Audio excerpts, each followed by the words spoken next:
Bonjour à tous, c'est toujours le frère Zouloula dans l'émission dans les révélations cachées de la parole de l'Oba. Je rends grâce à Dieu, le créateur du ciel de la terre, de ce qu'il est grand, glorieux et redoutable. Je remercie Dieu parce qu'il est bon, parce qu'il est tout puissant et de ce qui vit inexplicablement hors de toute réalité, comme je le dis constamment dans mes vidéos. Donc aujourd'hui, je me présente devant vous par la permission de Dieu tout puissant qui vit, comme je le dis constamment, inexplicablement hors de toute réalité. Donc on va parler d'une secte, c'est-à-dire d'une vraie société secrète, hein. C'est-à-dire on va parler d'une organisation occulte. On va parler de ceux qui se nomment, ceux qui se disent être des témoins de Jéhovah. Vous avez déjà entendu parler avec les fausses doctrines, hein, avec les dates qu'ils ont déjà données par rapport à la fin du monde qui ne s'est jamais réalisée, qui ne s'est jamais produite en fait. Ils vous disent que Jéhovah c'est Dieu. J'avais fait une vidéo, je vous ai démontré que Jéhovah ne pouvait pas être Dieu, le Père lui-même. Il ne pouvait être qu'une créature, un démon, un esprit maléfique. Donc, dans cette vidéo-ci, on va vous montrer en fait les hérésies des témoins de Jéhovah. Toutefois, avant de commencer, plein de gens entendent tout le temps dire témoins de Jéhovah, témoins de Jéhovah. Même ceux qui font partie de cette organisation occulte ne savent pas d'où vient leur, soi-disant, leur titre. Pour ceux qui ne savent pas, vous pouvez vérifier. Tous ceux qui ont la Bible, c'est-à-dire traduction du monde nouveau. Parce que dans mes précédentes vidéos, j'ai toujours utilisé plusieurs versions des Bibles. Parce que je connais toutes sortes de versions des Bibles qui existent. Et tous ceux qui ont déjà dit, tous ceux que, soi-disant, l'église catholique a brûlé, vous voyez, pendant l'acquisition papale et toutes les, c'est-à-dire toutes sortes d'évangiles qui existaient. Bref, aujourd'hui on n'est pas là pour parler des autres livres évangiles, mais on va parler de cette société secrète que Satan utilise parce qu'ils sont tous des néphilim, connus sous le nom de témoins de Jéhovah. Donc, tous ceux qui ont la Bible, traduction du monde nouveau, vous pouvez vérifier.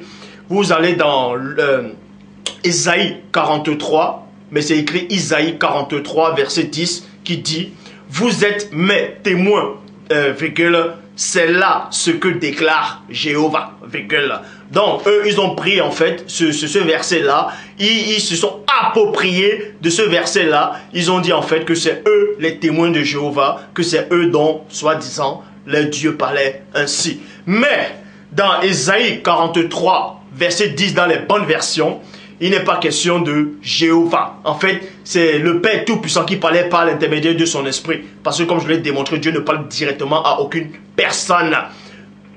Et on s'adressait au peuple d'Israël. Et les témoins de Jéhovah, ce n'est pas le peuple d'Israël. Ils sont loin d'être le peuple d'Israël. Ce sont tous des néphilim.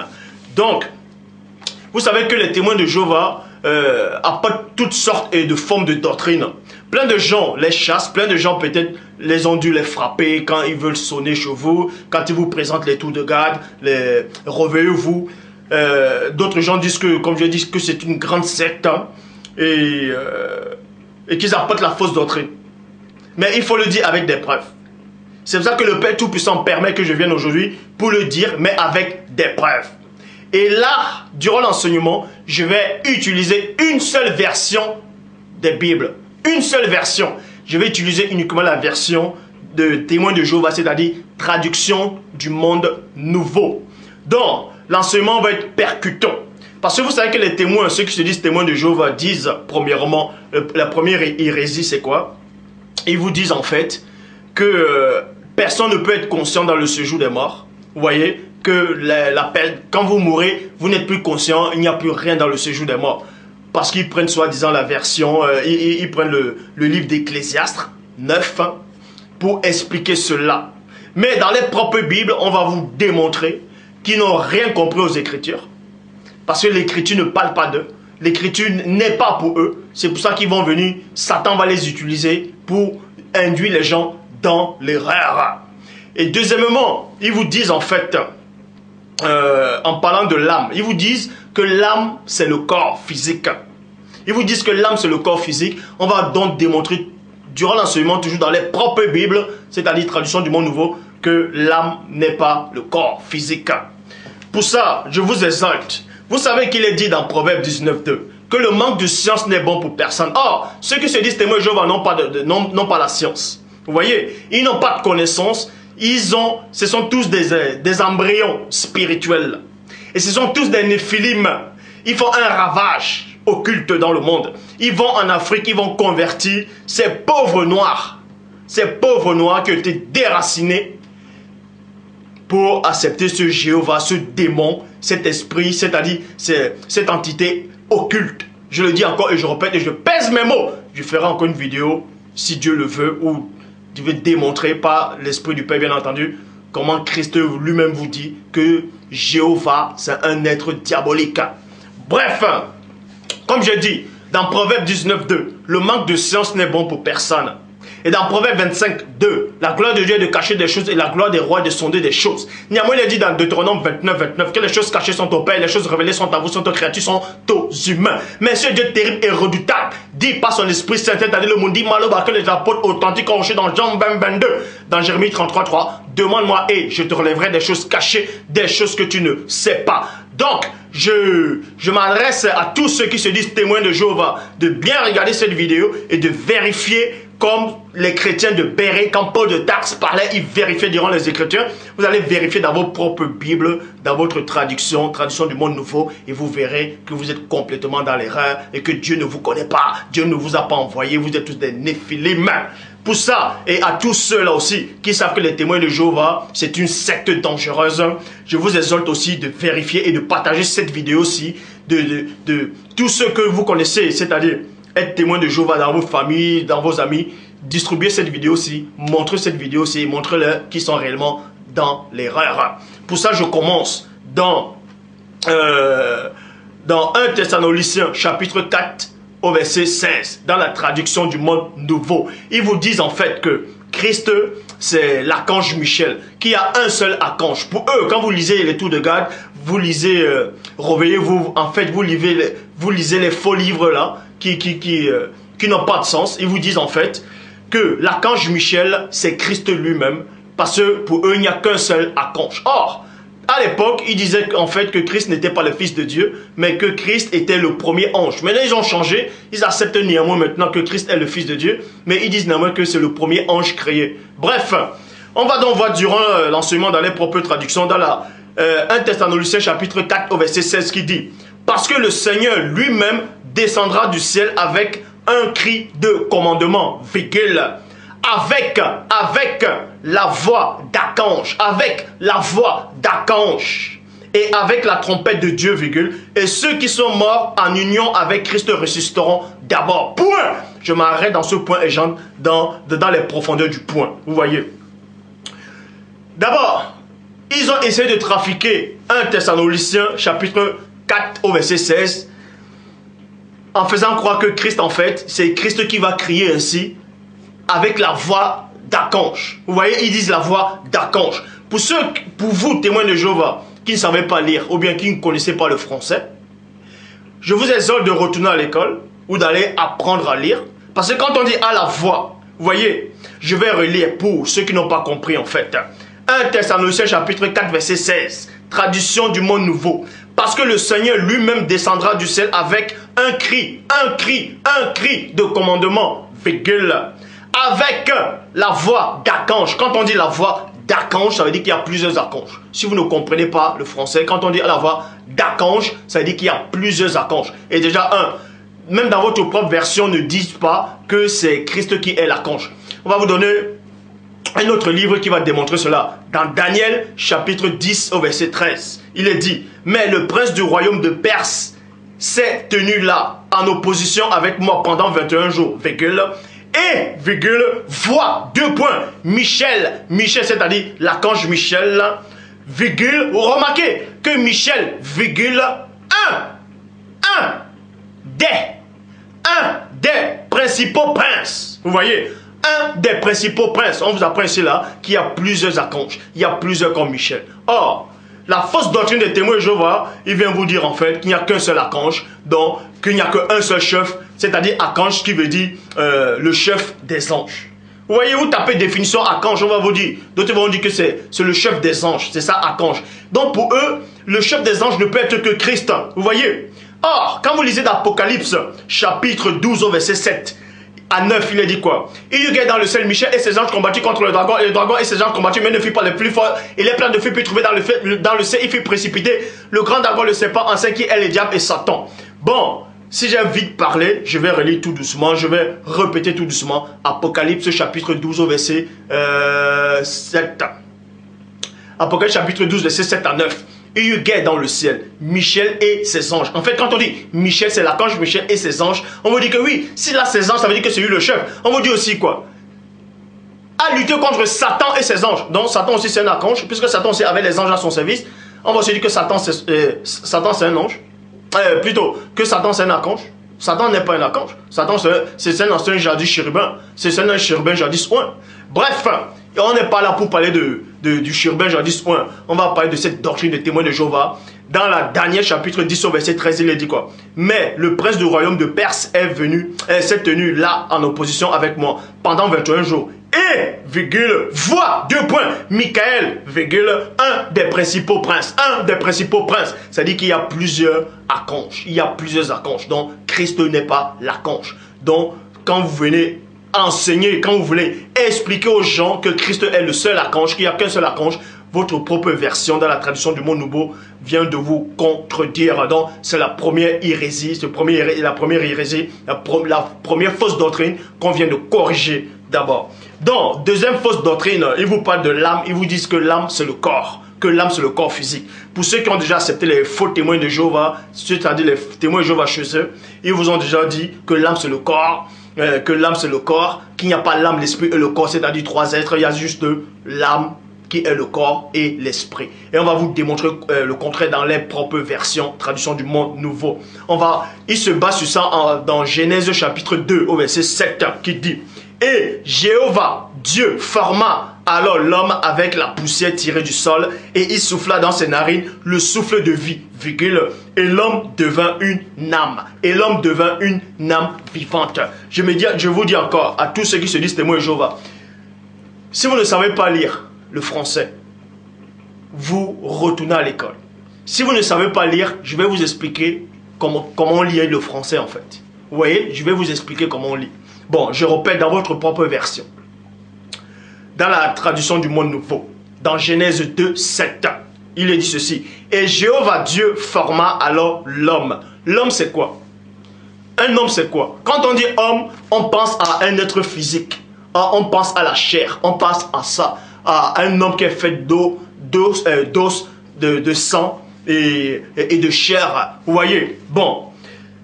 Jéhovah, on vous dit ici là que Jéhovah forma alors l'homme de la poussière tirée du sol. Vous voyez? Dont le corps physique était déjà formé. Et ensuite, on vous dit ici là, il souffla dans ses narines un souffle de vie, virgule, et l'homme, c'est-à-dire et la chair, et le corps physique devint une âme vivante. On ne vous a pas dit ici là que le corps physique c'est l'âme vivante. Donc, ça c'est encore un mensonge des témoins de Jéhovah. Ils vous disent que l'âme c'est le corps. Que l'âme c'est le corps. Pour ça, si l'âme c'est le corps, expliquez-moi alors que, toujours dans la traduction du monde nouveau, dans Ésaïe chapitre 1, verset 14, il est dit ceci. Que soi-disant c'est Jéhovah qui est en train de parler. Vos nouvelles lunes et vos époques de fête, virgule, mon âme les est vraiment. Point. Donc, dans Ésaïe chapitre 1, verset 14, on vous dit que, soi-disant, Jéhovah, ils disent que c'est Dieu, a une âme. Or, nous savons que Dieu n'a pas de corps, puisque avant ils disent quoi? Que l'âme c'est le corps. Vous voyez que l'âme c'est le corps physique.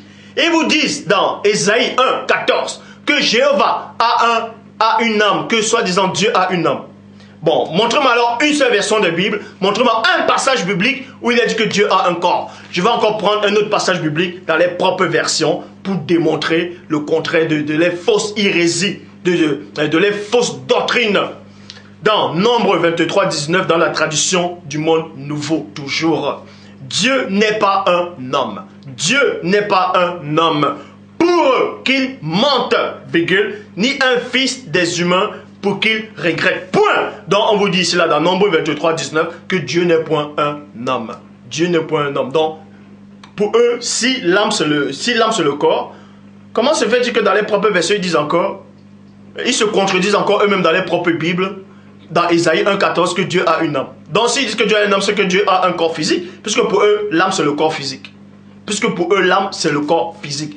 Et si Dieu a une âme dans Ésaïe 1,14 selon les propres versions, Nombre 23, 19, toujours dans les propres versions, disent que Dieu n'est point homme. Donc Dieu n'est pas âme. Dieu n'a pas une âme alors. Donc Dieu n'est pas âme, Dieu n'est pas homme. Vous voyez? Donc c'est déjà une contradiction que eux-mêmes, ils se contredisent eux-mêmes dans les propres Bibles, dans les propres enseignements, dans les propres doctrines, parce qu'ils ne sont pas de Dieu. Ils sont complètement envoyés par le chérubin jadis ouin pour vous induire à une erreur. On va donc voir qui est réellement Dieu. Jean chapitre 4, verset 4, Jean 4, 24. Toujours dans la traduction du Monde Nouveau. Remarquez ici là que je ne cite que la seule version, la version traduction du Monde Nouveau. Dans Jean 4, 24. Dieu est esprit, virgule. Dieu est esprit. Et non, Dieu est une âme. Vous voyez? Nombre 23, 19 dit que Dieu n'est pas homme. Dieu n'est pas un humain. Mais Dieu est esprit. On va vous expliquer c'est quoi l'esprit. L'esprit n'est pas une âme. L'esprit n'est pas un corps. Parce que le Christ sort de cela de sa propre bouche. Toujours dans la traduction du Monde Nouveau. Luc chapitre 24 verset 39. Luc 24 39 qui dit: voyez mes mains et mes pieds. Deux points. Que c'est moi-même. Palpez c'est toucher. Palpez-moi et voyez. Virgule. Parce qu'un esprit n'a ni chair, parce qu'un esprit n'a ni chair, ni os, virgule, comme vous constatez que j'en ai. Point. Donc, Christ vous dit ici là que l'esprit n'a pas de chair, l'esprit n'a pas d'os, l'esprit n'a pas de sang. Est-ce que vous comprenez? Et les témoins de Jéhovah vous disent en fait que l'âme c'est le corps. Que l'âme c'est le corps. Or, toujours dans les propres versions, dans Ésaïe 1,14, on vous dit quoi? Que Dieu a une âme. Donc, ça dit que Dieu a un corps physique, puisque l'âme, c'est le corps physique. Pour eux. Donc, pour eux, Dieu a un corps physique. Or, toujours dans les propres versions, dans Nombre 23, 19, il démontre le contraire. Nombre 23, 19 contredit Ésaïe 1,14 dans la traduction du Monde Nouveau. Et Christ, maintenant, vient montrer le contraire encore. Dans Luc 24, 39. Que l'esprit n'a pas de chair, l'esprit n'a pas d'os, donc l'esprit n'est pas une âme. Parce qu'il y a l'âme à part, il y a l'esprit à part, et il y a le corps à part. Pour ça, on va dans Matthieu chapitre 10 au verset 28, toujours dans la traduction du Monde Nouveau. Et ne craignez pas ceux qui tuent le corps, virgule. Maintenant, on précise, on dit le corps, virgule. Il y a une virgule, parce que seul Dieu le Père crée les mots, les langages dans Genèse 11, 7. Mais ne craignez pas ceux qui tuent le corps, virgule, mais qui peuvent... Non, plutôt, il est plutôt dit. Et ne craignez pas ceux qui tuent le corps. Vous voyez, ne craignez pas ceux qui tuent le corps, mais qui ne peuvent tuer l'âme. Donc on vous montre la distinction. Le Christ sort de sa propre bouche. Il vous montre la distinction qu'il y a l'âme à part, il y a le corps à part. Maintenant, ces témoins de Jéhovah vont dire, oui, mais le corps là c'est l'âme, et que l'âme maintenant là c'est peut-être une autre traduction, et que l'âme représente peut-être l'esprit. Bon, on va vous démontrer le contraire. Un roi, toujours dans la tradition du Monde Nouveau, un roi, chapitre 17 au verset 21. Il, c'est-à-dire Élie le Tishbite, il s'allongea, ensuite 3 fois sur l'enfant, et il appela Jéhovah et dit, 2 points, ô Jéhovah mon, ô Jéhovah. Vous voyez? Ô Jéhovah, s'il te plaît, fais que l'âme de cet enfant revienne en lui. Donc, comment le corps, si l'âme c'est le corps, comment, je m'adresse à vous qui dites être témoin de Jéhovah, mais réfléchissez. Vous n'avez pas besoin de sortir de Saint-Cyr pour lire, pour apprendre à lire, pour apprendre à comprendre les mots. Comment Élie le Tishbite supplie, soi-disant Jéhovah, il dit que l'âme de cet enfant revienne en lui. Si pour vous l'âme c'est le corps, comment le corps va encore revenir dans le propre corps de la même personne? Vous voyez que ça ne tient pas la route. Ça ne tient pas la route, de même que votre fausse religion ne tient pas la route, de même que vos enseignements ne tiennent pas la route, de même que vos hérésies ne tiennent pas la route. Même votre Jéhovah, il va être renversé. Je vais le renverser, je le dis. Parce que le Dieu véritablement envoyé et tous les faux dieux là que vous avez inventés dans votre monde là, je vais les renverser.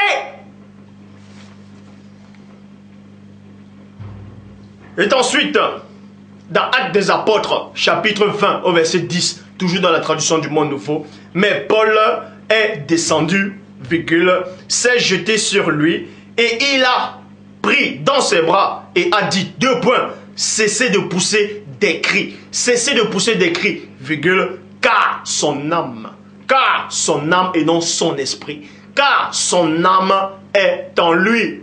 Alors, car son âme est en lui où? Dans son propre corps. Vous voyez? Son âme est dans son propre corps. On va aller. Là, c'est la deuxième hérésie qu'on vient de corriger. Donc, on vous apprend ici que l'âme n'est pas le corps. Il y a l'âme à part, il y a le corps à part, et il y a l'esprit à part. Et Christ n'est pas l'archange Michel.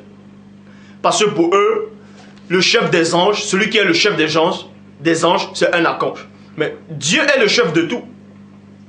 Puisqu'on vous dit quoi? L'homme est le chef de la femme est le chef... non, l'homme est le chef de la femme et Christ est le chef de l'homme. Et Dieu est le chef de Christ. Donc, si pour vous, dans votre compréhension humaine, avec vos petits cerveaux humains, de faux témoins de Jéhovah, vous dites que un archange, l'archange, ça veut dire chef des anges. Et qu'il n'y a qu'un seul chef des anges, il n'y a qu'un seul archange, ça dit que Dieu aussi c'est un archange, puisque Dieu est le chef de tout. Mais Dieu est le chef des anges, ça dit que Dieu aussi c'est un archange. Vous voyez où votre hérésie peut aller. Bref, troisième hérésie. Ils vous disent en fait que tous ceux qui meurent ne sont pas conscients dans le séjour des morts. Que même les patriarches, même tous ceux qui ont marché avec Dieu ne sont pas conscients dans le séjour des morts.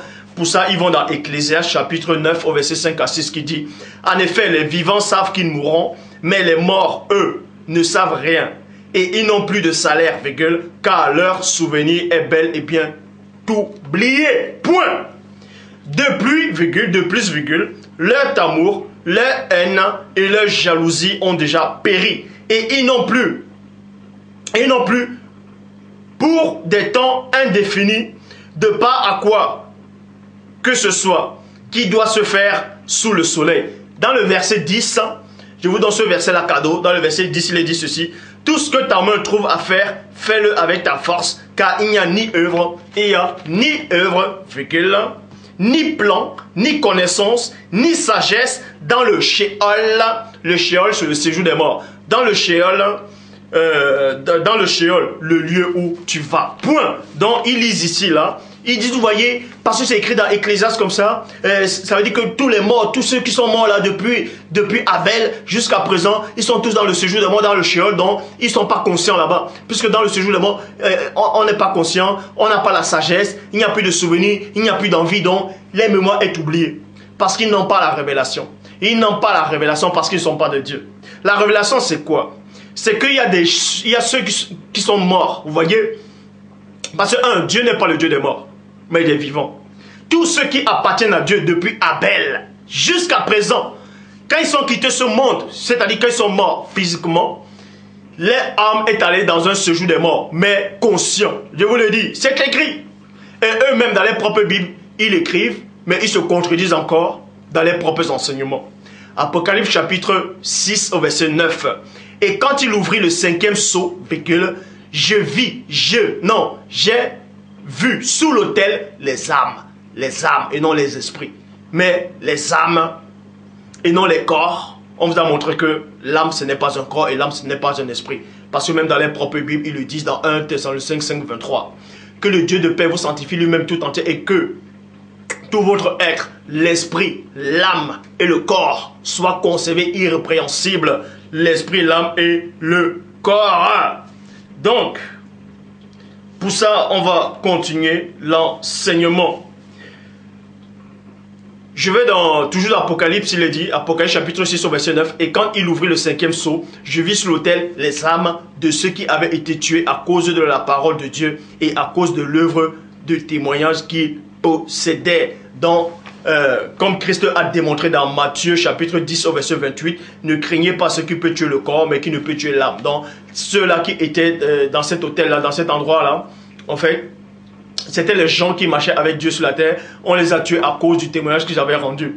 Et Jean, qui était à l'île de Patmos en esprit, il a sorti, c'est-à-dire, il a vu, Jean était à l'île de Patmos, il est sorti de son corps en esprit, et il a vu ces êtres-là dans le séjour des morts. En fait, il a vu quoi? Il a vu les âmes de ceux qui marchaient avec Dieu sur la terre. Et ce n'était pas les corps physiques.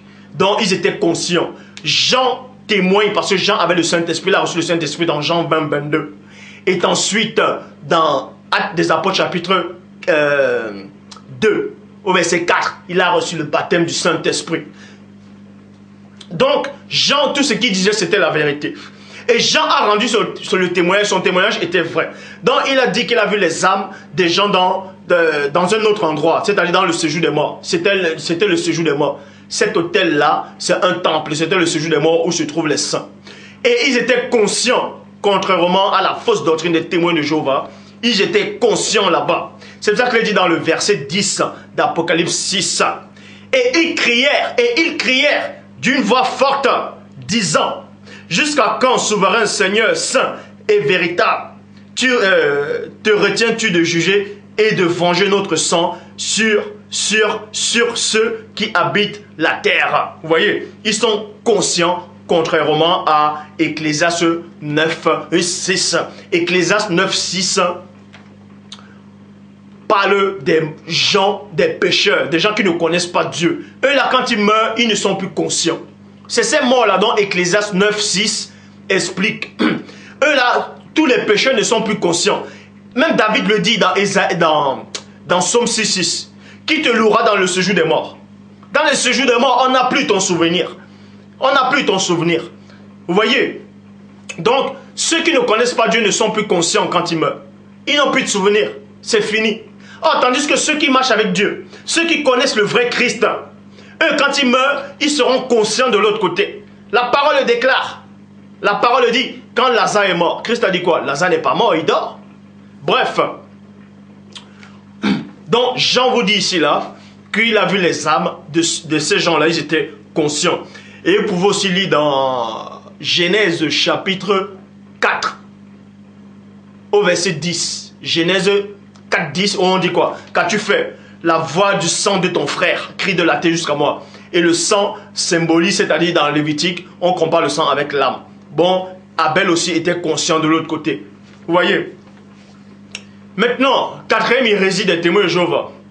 Ils vous disent en fait, dans Isaïe chapitre 6 au verset 1, dans l'année où mourut le roi Ozias, c'est-à-dire Ozia, moi, je vis Jéhovah. Moi, je vis Jéhovah siégeant sur un trône haut et élevé. Et les pans de son vêtement remplissaient le temple. Vous voyez, dans la version, en tout cas, même dans toutes les versions. Bref, ici je m'arrête uniquement dans la traduction du Monde Nouveau.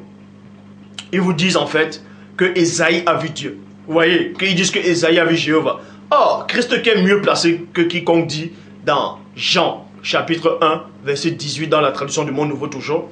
Aucun homme n'a jamais vu Dieu. Donc, si Ésaïe soi-disant a vu Jéhovah, et Christ lui vient et dit, personne n'a vu Dieu. Mais posez-vous la question, ce Jéhovah c'est qui alors? C'est donc qui ce Jéhovah que Ésaïe a vu? C'est donc qui ce Jéhovah que Michée soi-disant a vu et qui avait un esprit de mensonge, et il y a un esprit, une entité qui vient qui dit il va se faire passer pour un esprit de mensonge. C'est alors qui c'est Jéhovah là? Puisque Christ a dit personne n'a jamais vu Dieu. Donc vous voyez que Jéhovah n'est pas Dieu. C'est une entité diabolique, démoniaque, occulte. Donc je dis encore à tous ceux-là qui sont dans le monde entier, si ces faux témoins de Jéhovah viennent, si ces témoins de Jéhovah, ces néphilim, viennent vous aborder en route, ne les regardez même pas. Parce que la doctrine qu'ils apportent, elle est démoniaque, elle est occulte. Vous voyez les revues tout de garde. Réveillez-vous, les dessins qu'ils mettent là. Ce sont des dessins occultes, diaboliques, qui viennent du monde occulte. C'est-à-dire, on les a inspirés du monde occulte. C'est diabolique, ils osent soi-disant dessiner Dieu. Mais c'est normal qu'ils réussissent à dessiner Dieu. Ils ont dessiné Jéhovah. Puisque Jéhovah n'est pas Dieu. Regardez bien, tout de garde. Vous vérifiez dans les livres, ils osent dessiner Dieu. Alors que Christ dit, personne n'a jamais vu Dieu. Et Christ dit, celui qui m'aime garde mes paroles.